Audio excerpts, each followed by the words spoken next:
Welcome to our channel. Today we how to configure Palo Alto traps for endpoint protection. Quick tutorial step by step clearly. To start configuring Palo Alto traps for endpoint protection, ensure you have administrator access to the Traps Management Console. Begin by logging into the Traps Management Console using your credentials.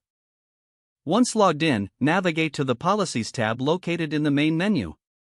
Select Endpoint Security from the drop-down menu. Next, click on Add to create a new endpoint security policy.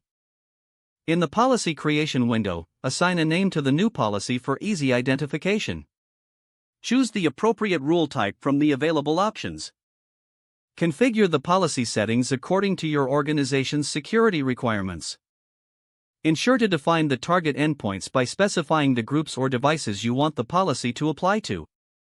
After the settings are configured, click on Save to finalize the policy creation. Now, go to the Agents section in the main menu. Check the status of your endpoints to ensure they are online and communicating with the Management Console.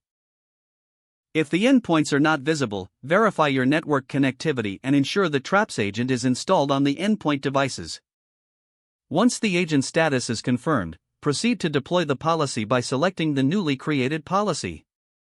Click on Actions and then select Deploy to push the policy to your target endpoints.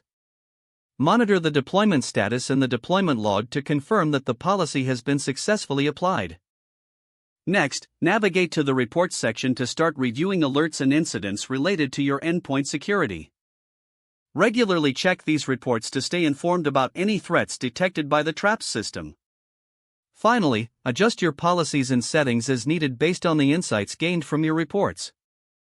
If the page does not load, refresh the browser or try again in a private or incognito window.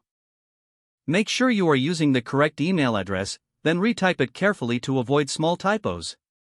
If your password is not accepted, use the reset option and create a new strong password you can remember.